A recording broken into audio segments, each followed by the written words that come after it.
दोस्तों हम लोग सीटेट एग्जाम 2022 के लिए मैथ्स पढ़ रहे हैं।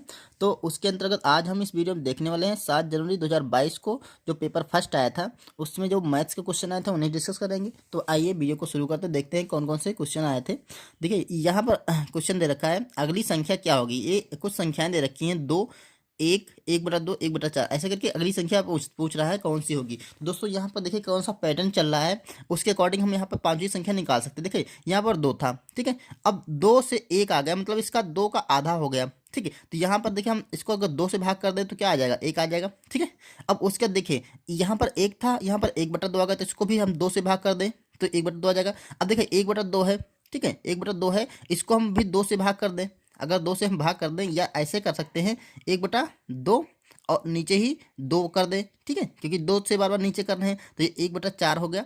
अब 1/4 है, ठीक है, 1/4 है, और इसको हम भी 1/2 से इससे मतलब देखिए नीचे 2 कर दें इसके, और तो 2 और कर दें तो 2 गुणे में नीचे अगर 2 करेंगे 2 गुणे में हो जाएगा, तो ये क्या हो जाएगा 1/8 हो जाएगा, ठीक है। तो यही इस क्वेश्चन का आंसर है, यहाँ पर 1/8 संख्या आ जाएगी, ठीक है। ऑप्शन नंबर हमारा सी हो जाएगा। हर संख्या को पिछली वाली संख्या को आधा किया गया, देखिए 2 था उसका आधा 1 हुआ, 1 का आधा 1/2 हो गया, 1/2 का आधा 1/4 हुआ, 1/4 का आधा 1/8 हो गया। तो आप ऐसे भी लगा सकते हैं। आइए अगला क्वेश्चन देखते हैं।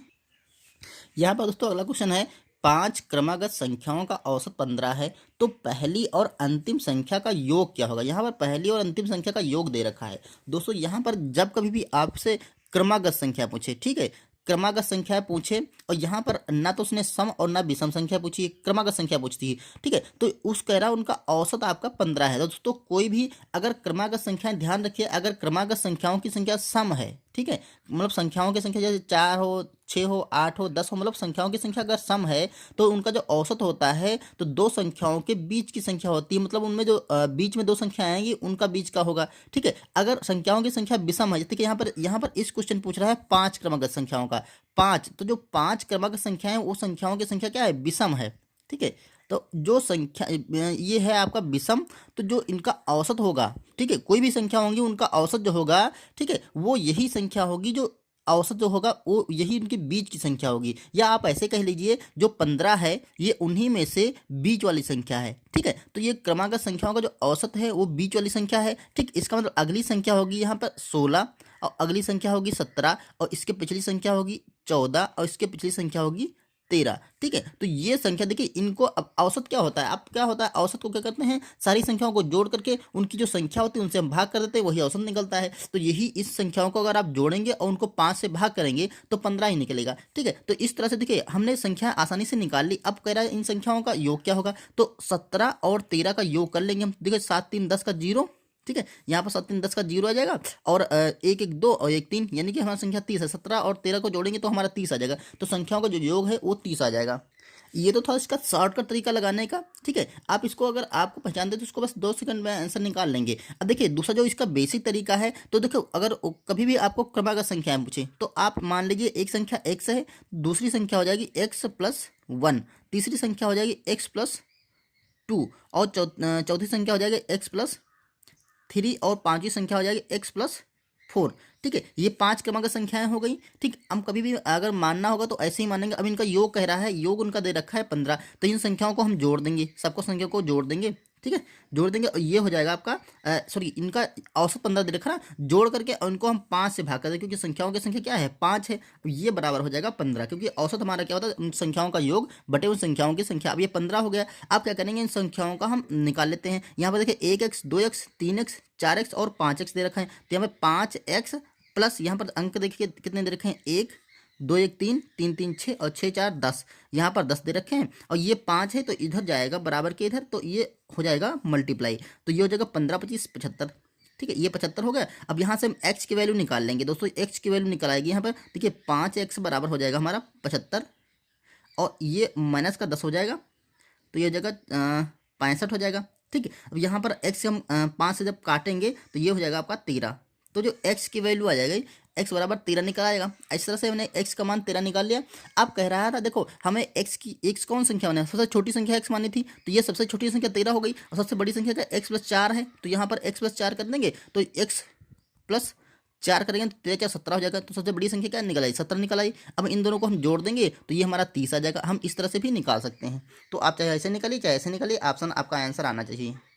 अगला क्वेश्चन दोस्तों है, यहाँ पर विशाल एक बार में खाने में 30 ml तेल का प्रयोग करता है। वह दिन में 3 बार खाना पकाता है। यदि वह 4 से ही 1/2 महीने पकाता है तो कितने तेल का प्रयोग करेगा। ठीक है, एक महीना बराबर दे रखा 30 दिन, क्योंकि एक महीना 31 दिन का भी होगा, लेकिन इस क्वेश्चन में एक महीना 30 दिन के बराबर लिया गया है। ठीक है, तो देखिए यहाँ पर कह रहा है विशाल एक बार 30 ml का प्रयोग करता है। ठीक है, तो वह एक दिन में 3 बार खाना पकाता है। तो देखो एक दिन में कितना प्रयोग कर लेगा। देखो अगर एक बार में पड़ता है 30 ml का, ठीक है, 30 ml का प्रयोग करता है, तो दिन में वह 3 बार खाना खाता है। तो एक दिन में, एक जो दिन होगा, एक दिन में हो जाएगा 30, और इसको 3 से मल्टीप्लाई कर देंगे, इतने ml जो खाना होगा, तेल होगा, वो एक दिन में प्रयोग करेगा। ठीक है, अब उसने कहा है कि 4.5 महीने में कितना प्रयोग करता है। तो एक महीने में देखो 4.5 को हम ऐसे लिख सकते हैं, 4 सही 1/2, ये मंथ दे रखा है, तो ये हो जाएगा 4 1 कम 4 दूना 8 1 9,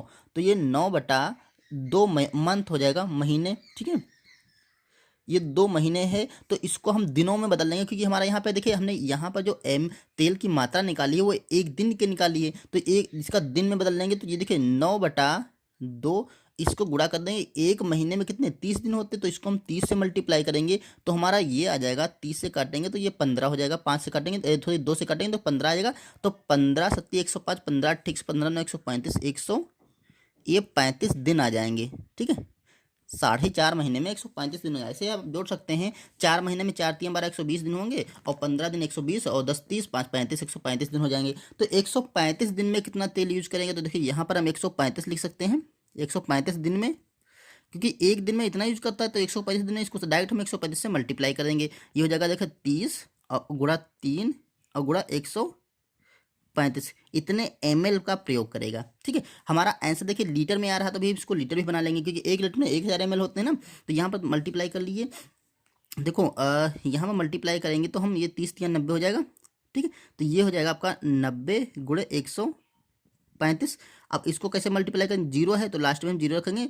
9 5 45 का 5, और 9 3 27, 4 31, और 9 1 कम 9, और 3 12, ये हो जाएगा हमारा 12,150 ml। ठीक है, ml। तो 1000 में कितने ml होते हैं, एक लीटर में 1000 ml होते हैं। देखिए यहाँ पर 12,000 है ना, तो 12 लीटर बन गया। 12,000 जो ml होंगे उनका 12 लीटर बन जाएगा, और 150 ml बच जाएगा। तो 150 ml तेल और हो जाएगा। तो 12 लीटर 150 ml तेल जो है वो यूज करेगा 4.5 महीने में। ठीक, तो ऑप्शन देखिए 12 लीटर 150 ml, ऑप्शन नंबर हमारा डी मिल रहा है। यहाँ पे दोस्तों अगला क्वेश्चन आया था, छुट्टी के दिन मेरी कोई लड़की है दोस्तों, मेरी सुबह 9 बजे उठती है और दोपहर 2 बजे भोजन करती है। 9 बजे उठती है और 2 बजे भोजन करती है। उपरोक्त समयों में घड़ी की सुइयों के बीच क्रमशः कोण होंगे। कौन कौन सी कोण होंगे, मतलब सुबह 9 बजे का पहले कोण कौन सा है, और दोपहर 2 बजे घड़ी की सुइयों के बीच में कोण कौन सा। दोस्तों सुइयों के बीच जो कोण होगा वो बड़ी वाली सुई, मतलब घंटे वाली और मिनट वाली सुई के बीच का कोण देखा जाएगा। तो हम इसको एक चित्र के माध्यम से समझते हैं। यहाँ पर देखिए हमने कोण बना लिया है। ये दोस्तों 9 बजे का समय दर्शा रहा है, 9 बजे। ठीक है, 9, और ये दर्शा रहा है 2 बजे का। ठीक है,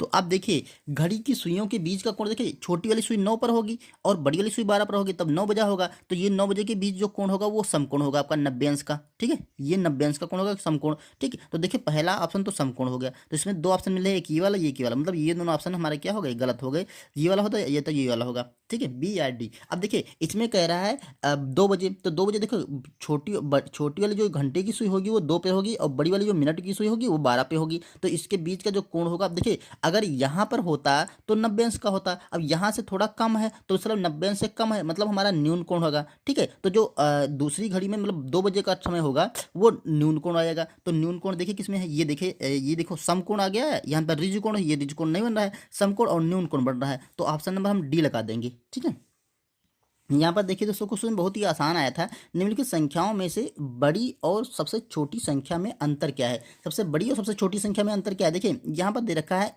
1010, यहाँ पर दे रखा है 1,101, यहाँ पर 1,001 दे रखा है, यहाँ पर 1,011 दे रखा है। तो सबसे बड़ी और सबसे छोटी संख्या का अंतर निकालना। सबसे बड़ी संख्या देख लीजिए, देखो 1,000 तो सब में है, ठीक है। 1,000 यहाँ पर दे रखा है, 101 यहाँ पर 100 किसी में नहीं दे रखा है, 1,100 किसी में नहीं दे रखा है। तो यहाँ पर 1,100 सबसे बड़ी जो संख्या हो गई हो जाएगी 1,101 सबसे बड़ी।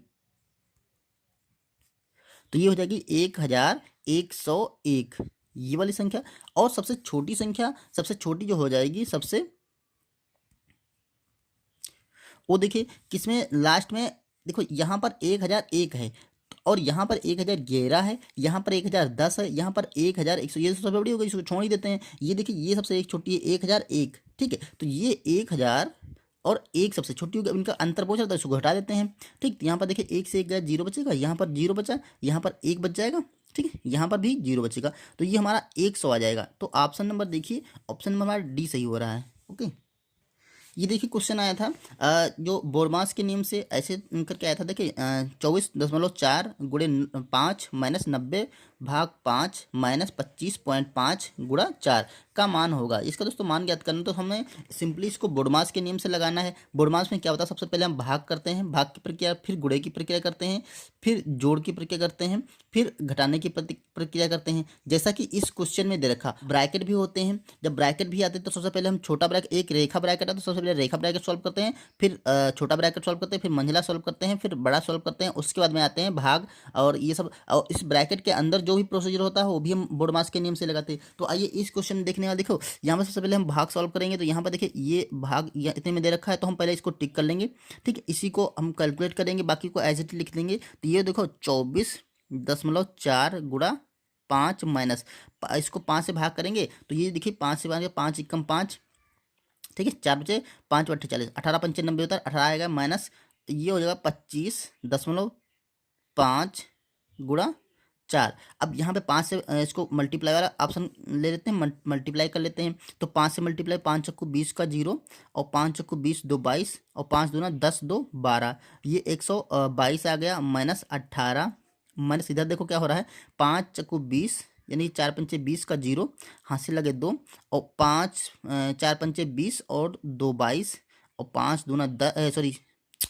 1 मिनट, देखिए 4 × 5 20 और 4 × 5 20 2 22, हासिल लगा 2 और 4 दूना 8 और 2 10, तो यहाँ पर 102 हो जाएगा, ठीक है, 102 होगा। अब इसको क्या करते हैं, देखो यहाँ पर जो संख्या है और यहाँ पर जो संख्या है, इनको, और ये दोनों देखिए माइनस की हैं, ये वाली संख्या ये वाली माइनस की हैं, ये प्लस की हैं, तो इस वाली संख्या से दोनों संख्या हमें घटाना पड़ेगा। तो ये सिंपली 122 है, 122 से 18 घटाएंगे, ठीक है। तो देखो यहाँ पर 10 और 12 से 8 जाएगा, तो 4 बचेगा यहाँ पे, ठीक है। और यहाँ पर बचेगा आपका 11, 11 से एक जगह तो आपका बच जाएगा 10, तो 104 बच जाएगा यहाँ पर, और माइनस 102, तो 104 से 102 घटाएंगे तो सिंपली हमारा 2 आंसर बच जाएगा, ठीक है। तो ऑप्शन नंबर हम देखिए सी लगा देंगे। ओके, तो दोस्तों ये थे कुछ क्वेश्चन जो कि इस 7 जनवरी 2022 के पेपर से लिए थे, जो कि ऑनलाइन पेपर हुआ था, ठीक है। इसके कुछ क्वेश्चन बचे हैं वो नेक्स्ट वीडियो में करेंगे। अगर आपको वीडियो पसंद आया तो इसे लाइक करिए, चैनल पर नए हैं तो सब्सक्राइब कर लीजिए। मिलते हैं नेक्स्ट वीडियो में, तब तक के लिए थैंक यू।